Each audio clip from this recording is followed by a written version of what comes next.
Hello दोस्तों, जय Hind, Vande Mataram. I hope आप सभी लोग ठीक होंगे और आपकी तैयारी बहुत अच्छी चल रही होगी। तो दोस्तों, मैं आप लोग के सामने हाजिर हूँ हिंदी ग्रामर के कुछ महत्वपूर्ण सवालों को लेकर के। तो आइए आज हम लोग जो है कुछ महत्वपूर्ण सवालों को सॉल्व करते हैं। तो दोस्तों, आज मैं आप लोगों को जो है हिंदी ग्रामर के जो है 10 महत्वपूर्ण सवालों को बताने वाला हूँ।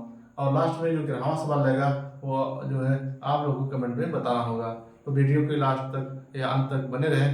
अगर आपको वीडियो पसंद आएगी तो आप इस चैनल को लाइक करेंगे और सब्सक्राइब करेंगे। दोस्तों आइए अब पहले पहले प्रश्न के बारे में हम लोग जानते हैं। तो जो हमारा पहला प्रश्न है वो है कि हिंदी वर्णमाला में उस व्यंजन कौन से हैं। तो आपको बताना है इनमें से कौन सा उस व्यंजन है। पहला ऑप्शन है स और ध, बी वाला ऑप्शन है त थ द ध, और सी ऑप्शन ट ठ ड ढ, और डी ऑप्शन है च छ ज और झ। आपको बताना है उस व्यंजन कौन सा इनमें से। दोस्तों मैं आप लोग को बता दूं कि उस व्यंजन कहते किसे हैं। तो ऐसे व्यंजन इनको बोलने पर हमारे मुख से जो है गर्म हवा निकलती है, ऐसे व्यंजन को हम लोग उस व्यंजन कहते हैं। तो जो हमारा जो पहला ऑप्शन है यही हमारा क्या हो जाएगा, उस व्यंजन हो जाएगा।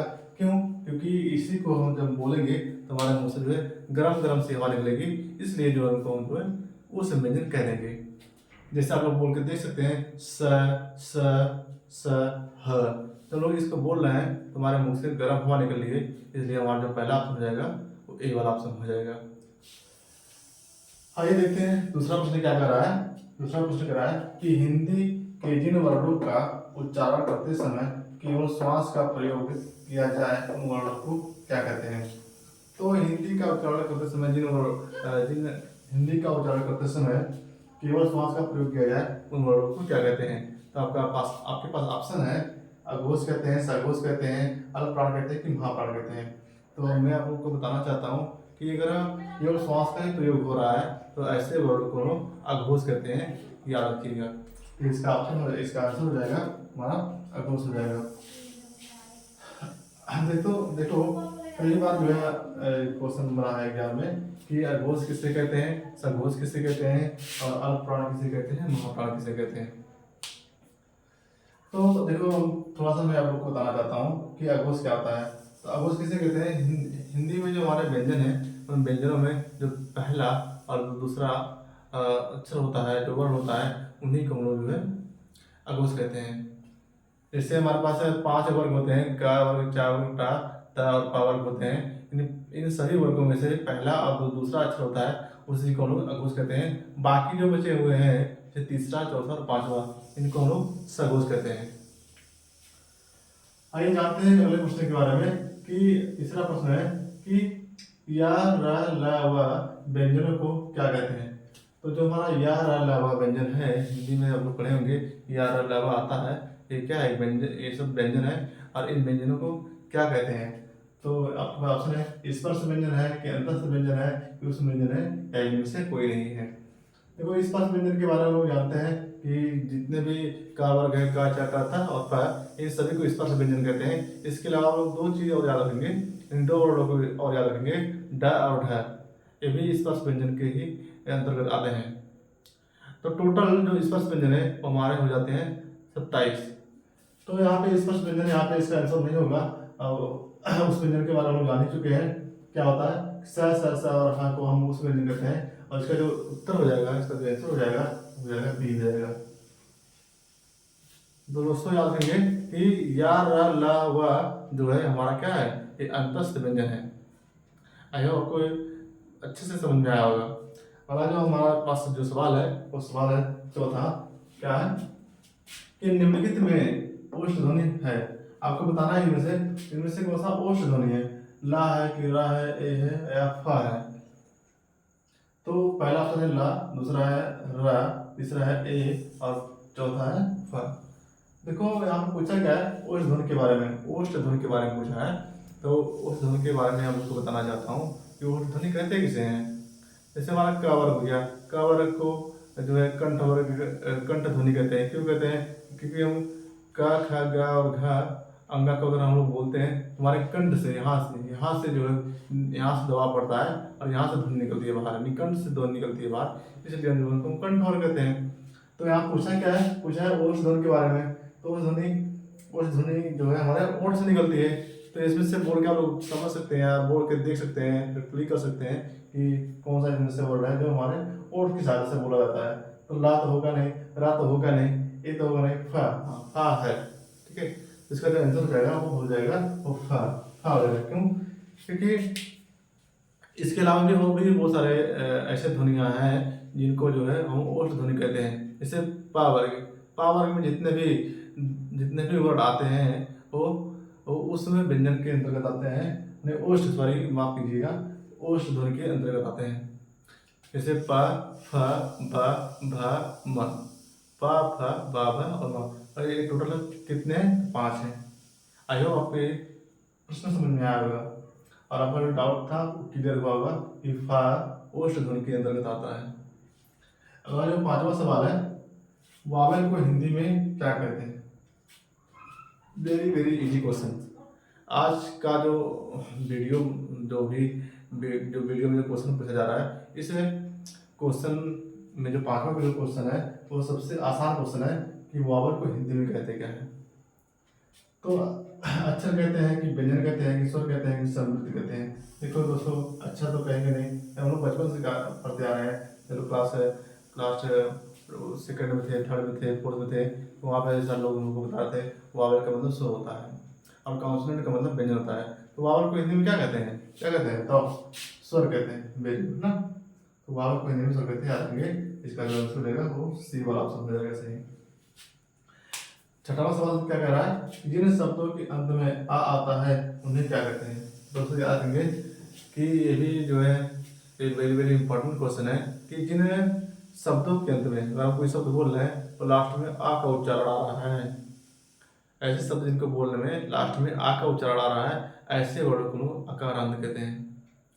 अगर किसी वर्ड के अंतिम में ऊ का उच्चारण आ जा रहा है, जैसे जाऊं, खाऊं, नहाऊं, तो लास्ट में देखो ऊ आ रहा है, इसको हम लोग उकारांत कह देंगे।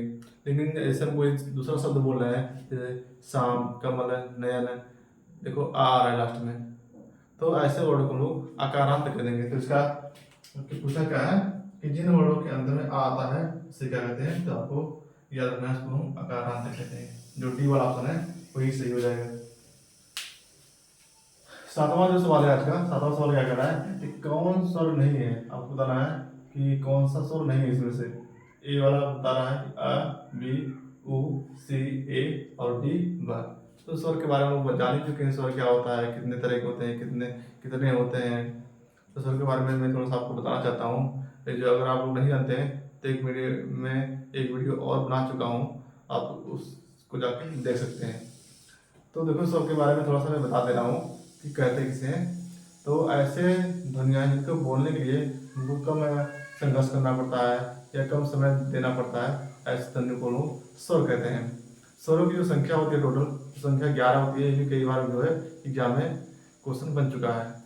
अब जितने भी स्वर होते हैं उन सभी स्वरों के पास मात्राएं होती है, लेकिन एक स्वर के पास मात्रा नहीं होती है। ये वेरी वेरी इंपॉर्टेंट क्वेश्चन बन चुका है कि कौन सा ऐसा स्वर है जिनके पास मात्रा नहीं होती है। तो याद रखेंगे, तो जो छोटा आ होता है, छोटा आ के पास कोई भी मात्रा नहीं होती है। तो मात्राओं की संख्या 10 होती है और स्वरों की संख्या 11 होती है, याद रखेंगे। तो कौन कौन से स्वर है? छोटा, बड़ा, छोटी, बड़ी, छोटा, बड़ा, और हो जाएगा। तो यहाँ से देखो कि आ, उ, ए, ठीक है, ये स्वर है, लेकिन लास्ट में आपको जो डी वाला ऑप्शन दिख रहा है वो बा लिखा है, यही क्या है? ये स्वर नहीं है। तो यही पूछा था कि कौन सा स्वर नहीं है, तो जो डी वाला ऑप्शन है बा, ये स्वर नहीं है। आई आपको ये बात पूरी तरह से समझ में आई होगी। आज का जो 8वां सवाल है क्या है कि निम्न में से कौन सा वर्ण घोष है? अभी मैंने आपको बताया घोष क्या है। घोष को सघोष कहते हैं और एक होता है अघोष। तो देखो फिर से बता दूं कि हमारे पास कुल 5 वर्ग होते हैं। कितने वर्ग होते हैं? कुल 5 वर्ग होते हैं और उन वर्गों का नाम क्या क्या है? का, चा, टा, ता और पा वर्ग। ये 5 वर्ग होते हैं। इनमें से जो इन सभी वर्गों में से पहला और दूसरा जो अक्षर होता है या पहला जो दूसरा वर्ड होता है, इनको हम लोग अघोष कहते हैं। बाकी जो बचे हुए हैं तीसरा, चौथा और 5वां, इनको हम लोग सघोष कहते हैं। तो देखो यहाँ पे प, ट और द और प, तो इनमें से बताना है कौन सा वर्ड घोष है। घोष मतलब सघोष है। देखो प और फ, ये पावर की बात हो रही है यहाँ पे, तो पा और फा ये पहला दूसरा वर्ड आ जा रहा है। पहला दूसरा वर्ड को हम कहते हैं अघोष, है कि नहीं। पहला दूसरा वर्ड को अघोष कहते हैं। और जो टा, ये टावर हो गया, तो टावर को भी ये पहला अक्षर पड़ जा रहा है टावर में से, तो ये भी क्या हो जाएगा, अघोष हो जाएगा। बाकी बचा आपके पास सी ऑप्शन बचा है द, तो दा क्या हो जाएगा, दा ही क्या हो जाएगा, ये हो जाएगा हमारा सघोष या घोष हो जाएगा। आई आपको अच्छे से बात समझ में आई होगी कि घोष क्या होते हैं, घोष क्या होता है और अघोष क्या होता है। अगला जो सवाल है कि भाषा की सबसे छोटी इकाई क्या कहते हैं। देखो सबसे छोटी इकाई का मतलब ये है कि ऐसी इकाई इनको और छोटा ना किया जा सके, या ऐसे वर्ड इनको और छोटा ना किया जा सके, उसी को लोग इकाई कहते हैं। नहीं, भाषा की ऐसी इकाई इनको और छोटा ना किया जा सके, है ना, उसी को लोग भाषा की इकाई कहेंगे। जैसे अगर हम बात करें कि का को और छोटा किया जा सकता है, नहीं। खा को किया जा सकता है, नहीं किया जा सकता। गा को किया जा सकता है, नहीं किया जा सकता। तो यही क्या है, भाषा की सबसे छोटी इकाई। ये सब है क्या, किसके बारे में बात कर रहे हैं हम लोग जो है वर्डों के बारे में बात कर रहे हैं। तो वर्ड ही क्या है, वर्ड ही जो है भाषा की सबसे छोटी इकाई है। Very very important question. कई बार जो है टेट के एग्जाम में, सी टेट के एग्जाम में, यूपी टेट के एग्जाम में, यहाँ तक कि सुपर टेट के एग्जाम में भी ये क्वेश्चन बन चुका है कि भाषा की सबसे छोटी इकाई क्या है। तो वो आपका आंसर हो जाएगा, तो उत्तर हो जाएगा वर्ड। आई होप आपको ये बात समझ में आई होगी। तो दोस्तों आज का जो अगला सवाल है वो है, दसवां सवाल है, वर्णमाला किसे कहते हैं। वर्णमाला किसे कहते हैं। शब्द समूह को कहते हैं कि वर्ण समूह को कहते हैं, शब्द गणना को कहते हैं कि व्यवस्थित वर्ण समूह को कहते हैं। देखो इसका आंसर हो जाएगा कि व्यवस्थित वर्ण समूह को ही क्या कहते हैं, वर्णमाला कहते हैं। व्यवस्थित वर्ण समूह को ही कहते हैं वर्णमाला कहते हैं। तो देखो यहाँ पे एक ऑप्शन दिया है बी वाला ऑप्शन, वर्ण समूह को।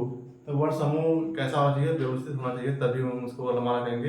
इसे का के बाद गा नहीं आ सकता है, या अंगा नहीं आ सकता है, का के बाद खा ही आ जाएगा। एक क्रम से, अगर व्यवस्थित क्रम से वर्णमाला को सजाया गया है, उसी को हम वर्णमाला कह देंगे। आज का जो लास्ट सवाल है, आप लोग को कमेंट में बताना है कि इनमें से कंठ ध्वनि कौन सी है। कंठ ध्वनि के बारे में बताना है, कौन सी ध्वनि कंठ है। पहला ऑप्शन है क और ख, दूसरा ऑप्शन है या और र, और तीसरा ऑप्शन है च और ज, और डी वाला ऑप्शन है ट और ड़। तो अभी मैंने आपको शुरुआत में ही बताया था कि कंठ ध्वनि क्या होता है कि नहीं, उस व्यंजन क्या होते हैं। और आपको जो है आंसर में कमेंट में बताना है कि इनमें से इसका आंसर क्या हो जाएगा। क्या है प्रश्न, इनमें से कंठ ध्वनि कौन है, का ख है, या यार वाला है, या च और ज है, डी वाला ऑप्शन है ट और ड़। और आपको ये वीडियो अगर पसंद आई हो, आपको सारे डाउट क्लियर हुए हैं, और आपके क्वेश्चंस जो है अच्छे लगे हैं आज के, तो आप लोग इस वीडियो को लाइक करेंगे और मेरे चैनल को सब्सक्राइब जरूर करेंगे। तो दोस्तों आज के लिए इतना ही, जय हिंद।